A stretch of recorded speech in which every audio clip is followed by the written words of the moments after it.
Random story number 5. The Robot Executioner. Inspired by Dylan Johnson's digital drawing Spyroid.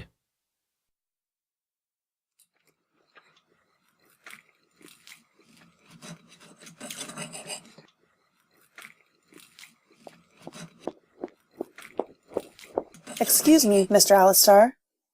Preston Scott is here to see you. Mr. Alistar finished chewing his bite of pan-seared salmon smothered in white wine sauce. He took a sip of his mineral water and wiped his mouth with the napkin he had tucked in the collar of his custom-made 3-piece suit. Thank you, Rachel. Please send him in. He watched Rachel weave through the empty chairs and tables of the restaurant as she walked to the door. When she was gone, he turned to his left and stared out of the window. The bright sunny day made the glass of the condos and office buildings glisten in the sunlight. Even the lake at the edge of the city looked crystal clear.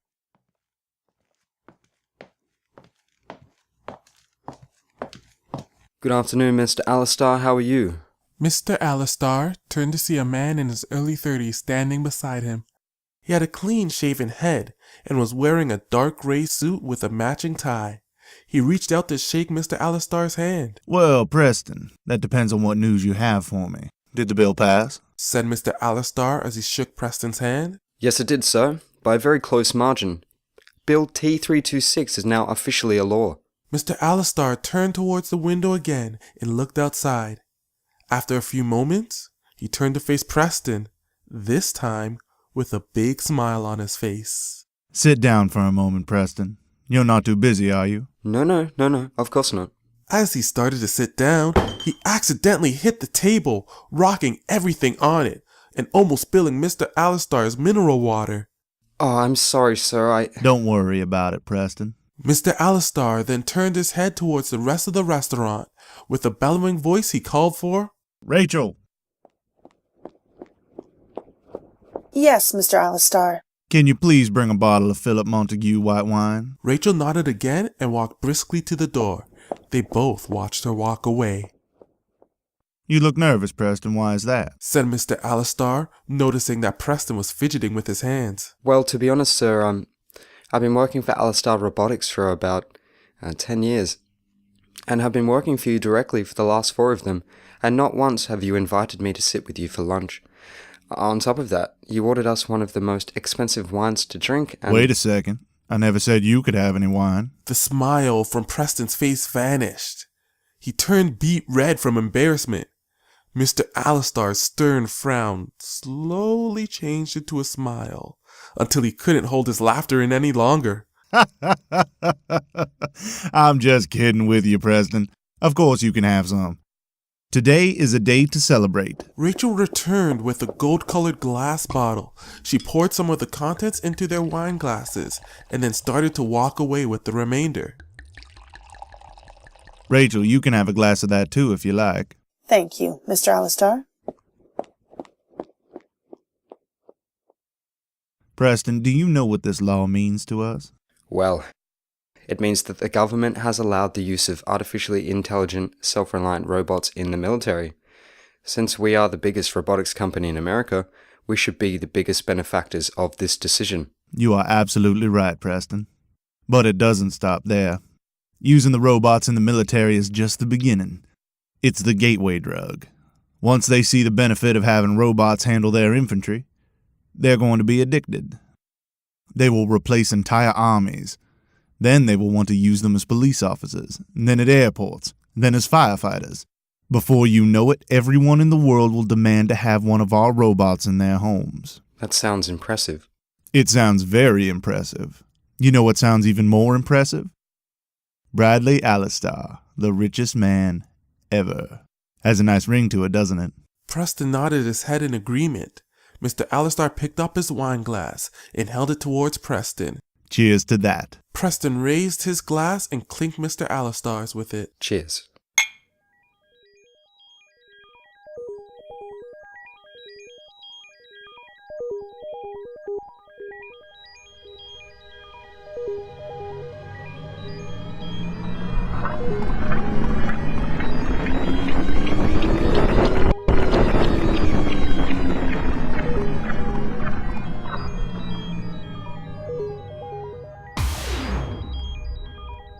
40 years later.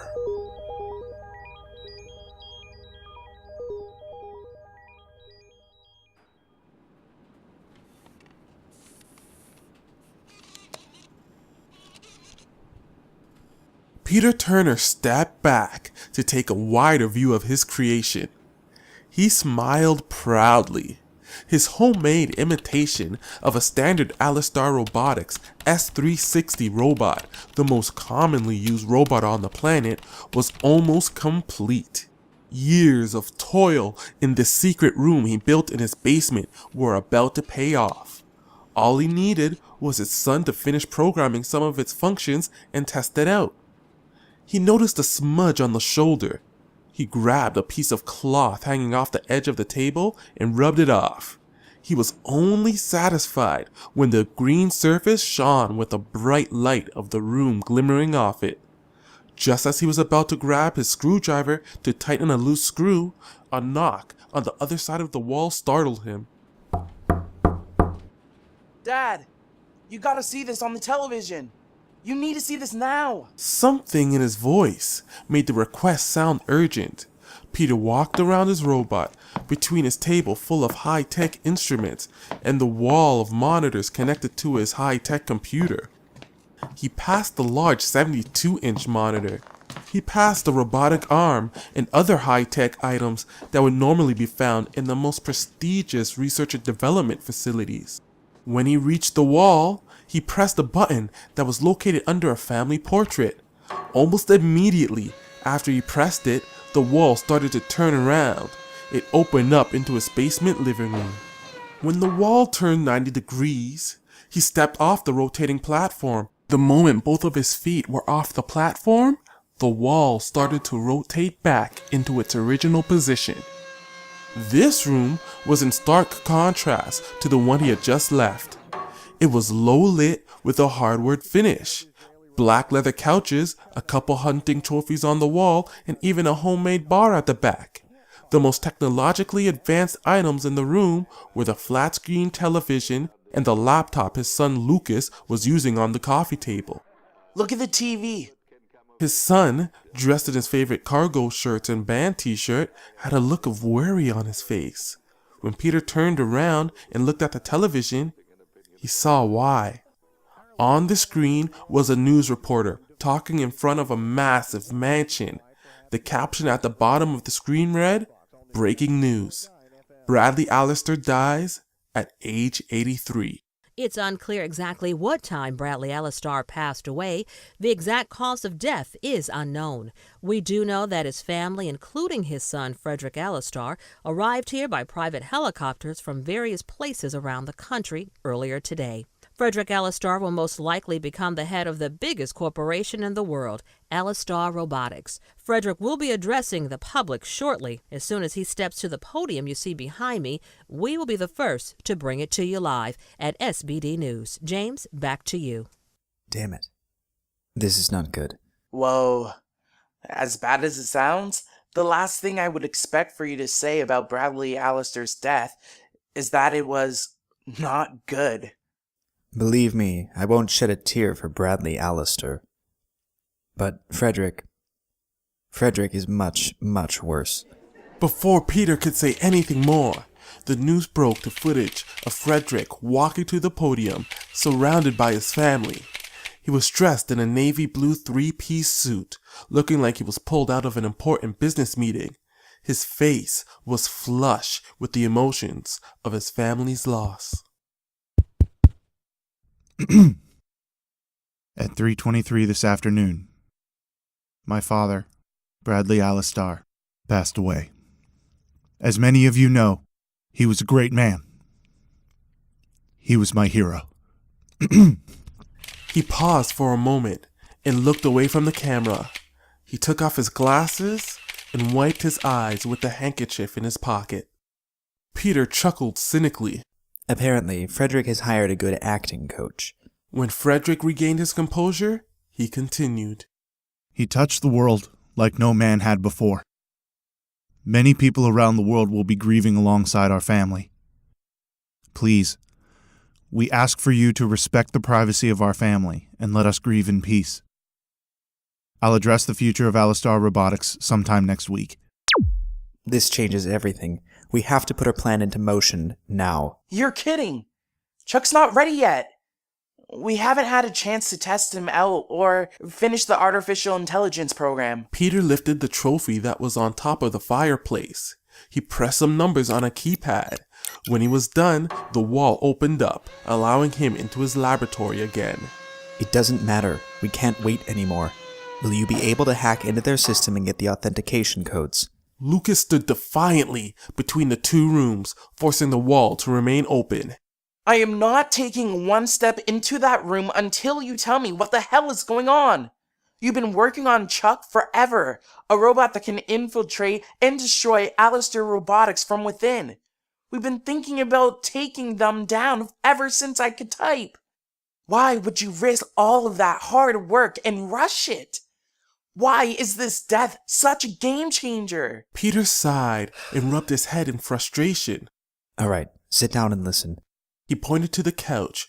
Lucas walked towards the couch, and Peter followed him back into the den, allowing the wall to close behind him.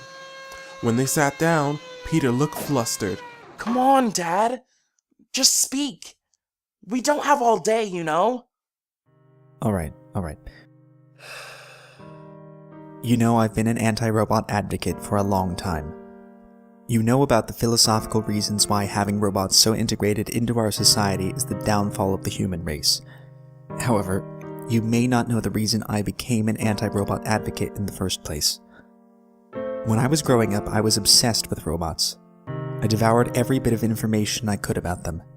I never ran out of things to learn because my father worked at Alistar Robotics. He was always willing to teach me and answer my questions.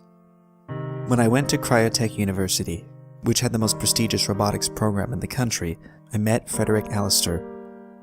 We were the top students in the entire school. We were actually good friends at one point. I guess you could say there was a healthy dose of competition between us. When I graduated, naturally the next step was to work at Alistar Robotics. I did for a few years with Frederick, but I couldn't for much longer than that. Why not? Did something happen between you two?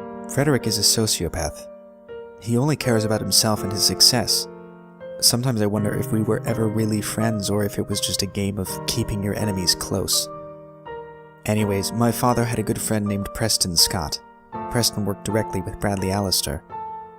He would tell him stories about how ruthless Bradley Alistar was with his business practices. Briberies and kidnapping, even contributing to wars to further his agenda and expand Alistar Robotics. It didn't matter to him what he did, as long as it resulted in more money. One day Preston told us that Bradley Alistar had the ability to take control of any and every robot his company had created at any time he wanted. Do you know what that means? It means that with the press of a button, Bradley Alistar could turn every single robot against us and we'd be helpless to stop it. Wow. The very next day after Preston told us that, he was found dead. It looked like a freak accident, but my dad always believed he was killed because he knew too much. Dad became obsessed with the anti-robot movement, and became a vocal leader opposing every move Alistar Robotics made. Then he was killed too. Wait a minute. I thought Granddad died of a heart attack. That's what it looked like, but you can never underestimate the lengths to which Bradley Alistar will go to protect his business. No amount of activism can stop him. That's why I built this lab in secret to start this project. We have to fight fire with fire. When Alistar introduced the S360 version of the robots, he made it affordable for anybody to own one. Sales went through the roof and robots became a part of everyday life. What Preston Scott warned us about was more relevant than ever. Alistar wanted to get in every household and business with his robots, and with the S360, his desire was becoming reality. Now, as bad as Bradley Alistar was, at least he just cared about money. Frederick will want power. What do you mean he wants the power? I've seen firsthand how he treats people he works with. It's even worse for people who go work for him. He gets drunk off of power.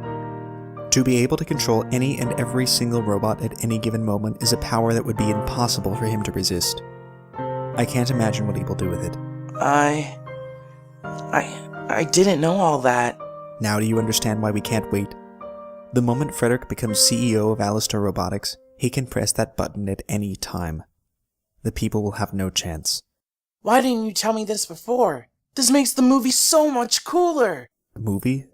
What are you talking about? Well, ever since I started helping you program Chuck and hack into the Alistar Robotics system, I felt like I was in a movie. You know, father and son build a super robot to take down the biggest, most evil corporation in the world? I think I would call it Robot Executioner. The man that hates the robots builds the robots to destroy all of the robots.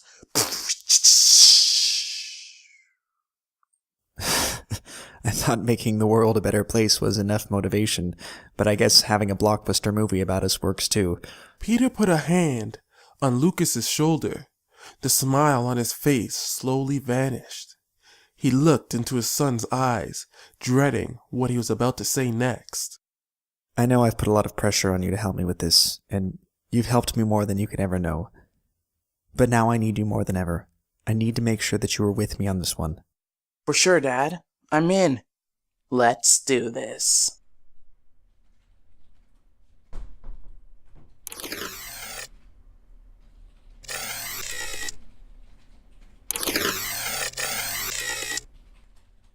Chuck was designed as an exact replica of the Alistar Robotics S360 Series 1 robot, but with a few enhancements.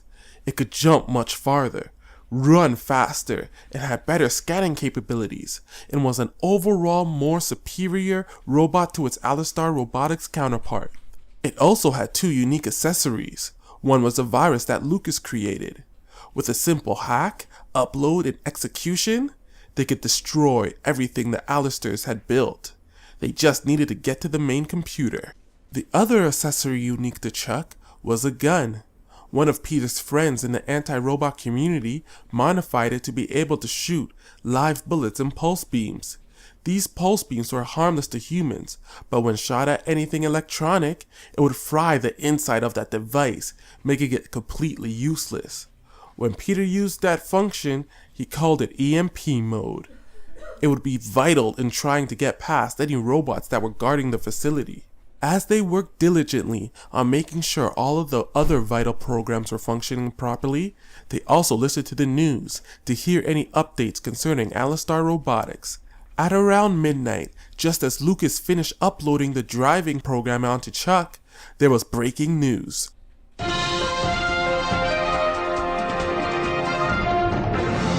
We have breaking news live at the Alistar Mansion, so we send you back to Cheryl Murphy.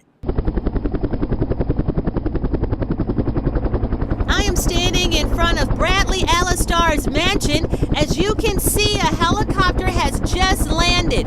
Rumor has it that Frederick Alistar is on his way to downtown Granoa to have an emergency meeting with important shareholders and executives at the Alistar Robotics corporate headquarters, also known as Alistar Towers.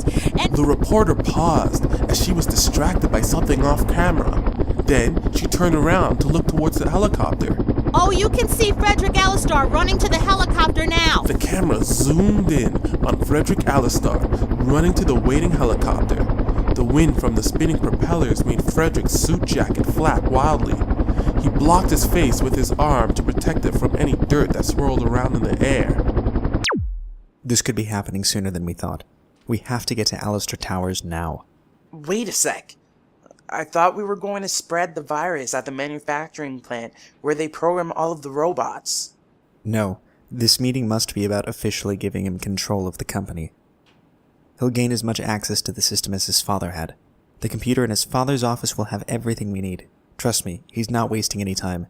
Neither can we. They looked like two busy workers at NASA Mission Control as they hurriedly pressed buttons, checked the monitors, and checked the movements of the robot to make sure it worked properly.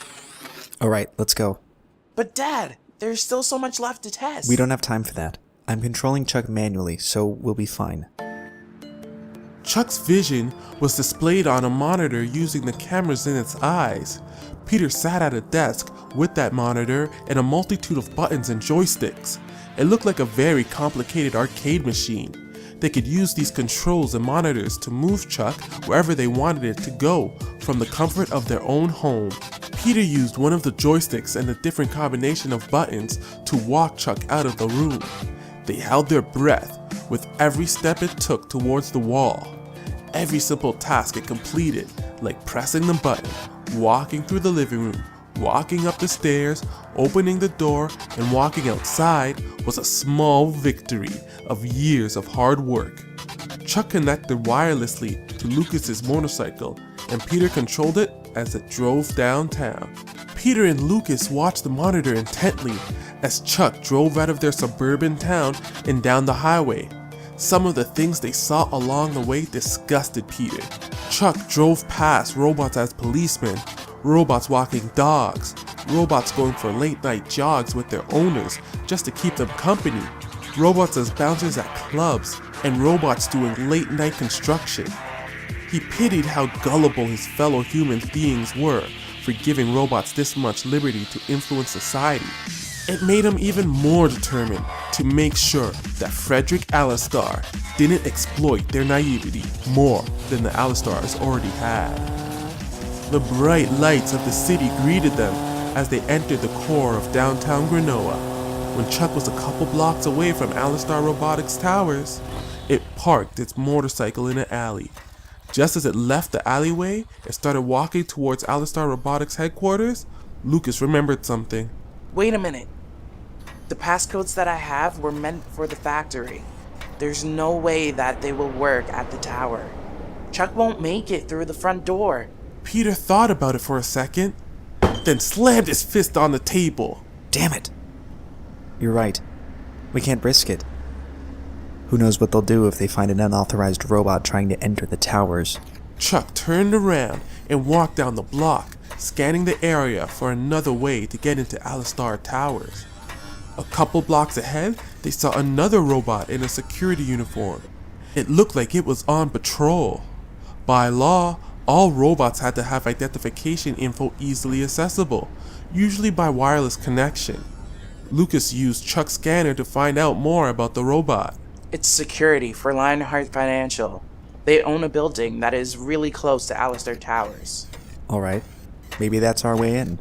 Chuck followed the Lionheart Financial robot around the block until they saw it go into an alleyway. Although Chuck's built-in signal jammer allowed it to be undetected by other robots' scanning capabilities, all robots had hearing capabilities, so Chuck had to be extra quiet. Peter pushed the movement joystick as gently as he could, forcing Chuck to walk slowly and quietly. Chuck followed the Lionheart robot into the alley. The other robot was about 25 meters ahead. Suddenly, they heard a loud sound. Chuck had accidentally kicked a glass bottle that they saw rolling ahead of them. Before the robot could turn around, Chuck used the gun in EMP mode to shoot it in the back. The robot shook violently. Little pops and crackles could be heard as if it were on fire. Then it crumpled to the ground. Hide it before the human guard comes. Quickly! Since robots were not allowed to comprise more than 50% of the workforce at any given time, by law, Peter and Lucas expected that a human security guard would soon come out to investigate why the robot went offline. Chuck pulled the robot behind the garbage can and then started taking off its uniform. Lucas was amazed at the intricate movements of his father's creation. Chuck unzipped the robot's jacket and put it on itself. It also picked up the keycard that dropped out of the robot's hands. As proud as he was of his father, Lucas was just as proud of himself for helping create some of the programs that made these tasks look so easy. As Chuck zipped up the jacket, they heard footsteps around the corner. Chuck pushed the guard robot under the garbage bin, stood up, and walked back into the alleyway. Moscow. Dad, I think that's the robot's name. Chuck turned around to see a human wearing the exact same uniform jacket jogging up towards him. Oh, there you are. What happened? Moscow, you went offline. Is everything alright? Peter didn't know what to do. They hadn't had enough time to upload the speaking program to Chuck. so Chuck just nodded. Oh no, why can't you speak? Is there something wrong with this speech? I've been telling the supervisor that he should download the update for weeks now. Follow me, maybe a reset will fix the problem. Chuck followed the guard as the guard ranted to him about how incompetent the supervisor was at his job. Peter was annoyed at how open and candid the conversation was. It was like this guard thought Chuck was a real person. I'll bet conversations with his wife aren't this good. Chuck and the guard walked around to the front of the building. The guard used his key card to unlock the door. When he opened it up, Peter was immediately reminded of the days he worked for a major corporation. White granite floors with a large carpet in the middle of the floor bearing the Lionheart Financial logo decorated the entrance. Glass walls surrounded the lobby. The front desk faced the elevators. The security guard led them to the front desk and told Chuck to stand in front of it while he looked for something behind it. Now, where is that USB connector? I need to check if there's anything wrong with you. I swear I put it here, said the guard as he rummaged around the open drawers. Oh, maybe I left it in the robot storage room. The guard then got up from his seat and walked around the desk back to Chuck. Here's what I'll do. I'll reset you now, and by the time I get back, you should be back online so we can check out if there's anything wrong with you. Okay, buddy? The guard walked behind Chuck, lifted a small flap at the back of its head, and held down the button that was there. After about 5 seconds, the robot made a sound like all of the air inside of it was rushing out. The green lights in Chuck's eyes dimmed until they were completely dark. Peter chuckled to himself as they watched the guard walk away on the security cameras that Lucas hacked into. You were right about that decoy button, Lucas. He has no clue that Chuck is still fully online. As soon as the elevator doors closed, Chuck ran to the stairs. They used the key card to open up the stairwell doors. Chuck ran up the stairs until he reached the roof. When it opened the door, they saw Alistar Towers looming high in the distance. Their building was about 4/5 the size of the Alistar Tower. So, how are you planning on getting over there? By jumping, said Peter as he zoomed in with Chuck's binoculars to take a look at Alistar Tower's rooftop. There was a robot that seemed to be patrolling the roof with a big laser gun in hand. Are you crazy? We didn't even test how high he could jump. the jumping system should allow Chuck to jump farther than this distance.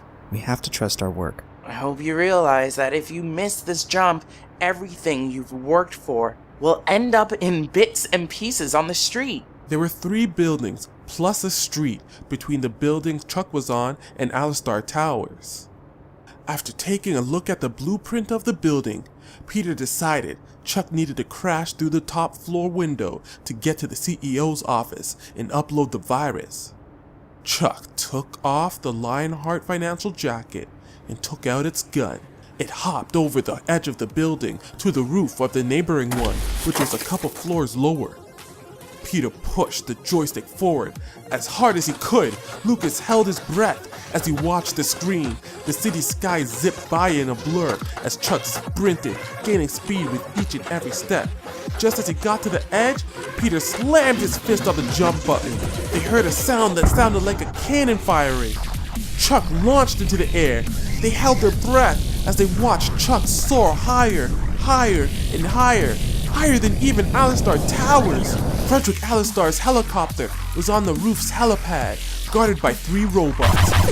Chuck shot at all of them in mid-air. He hit 2 of them, just missing the 3rd with the EMP gun.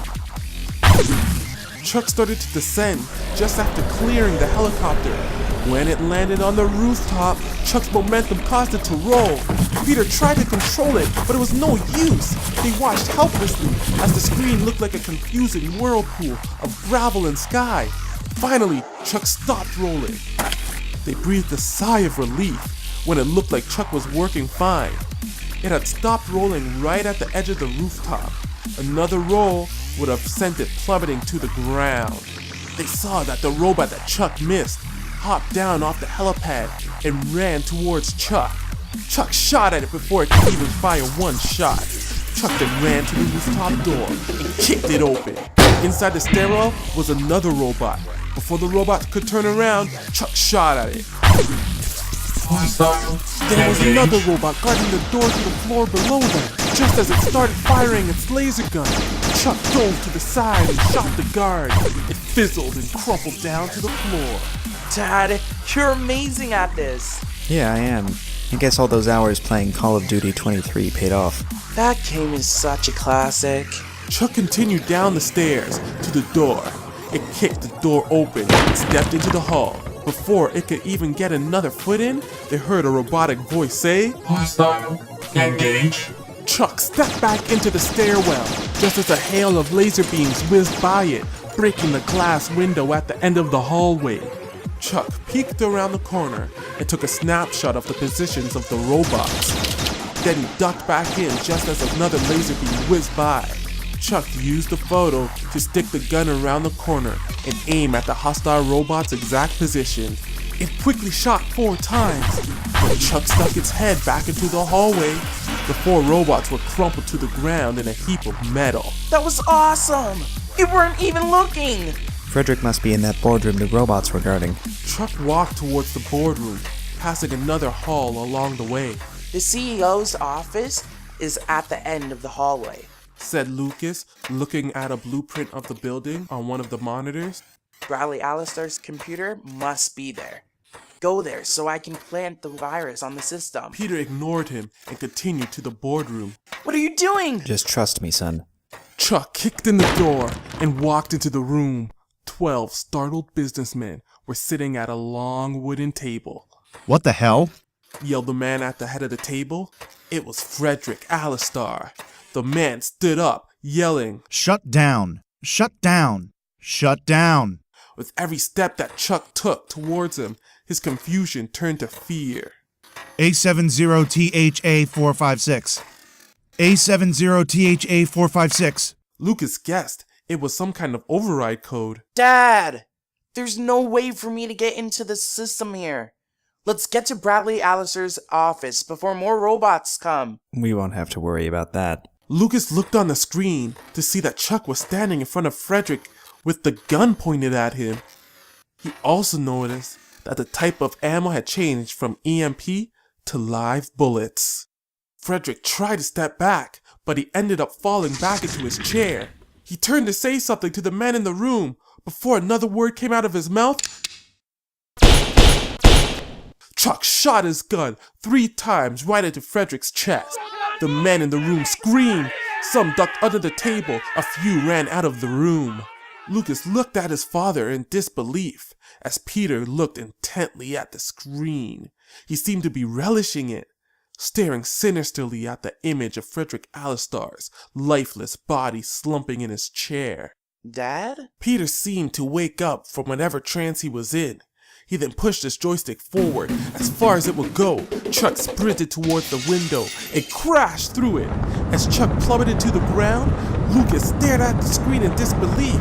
He tried unsuccessfully to make sense of what he was witnessing. Just as Chuck was mere moments away from impact, Peter pressed the self-destruct button. Chuck beeped loudly, then there was a bright flash of light on the screen. Then, the screen went black, with the words, "Connection unavailable" flashing. What the hell did you do, Dad? I just preserved the human race, said his father proudly. Lucas stared blankly at the screen. Lucas, look at me. Lucas didn't want to look. Lucas, look at me. Peter turned Lucas' seat around, forcing Lucas to look at him. Your idea for the virus was genius. But with Frederick as CEO, he would have just rebuilt Alistar Robotics worse than ever. Something more drastic had to be done. I know the evil Frederick could commit. Trust me, it's better this way. You may not understand now, but you will. Lucas didn't hear a word his father just said to him. All he could think was, my dad just committed murder? And I helped him.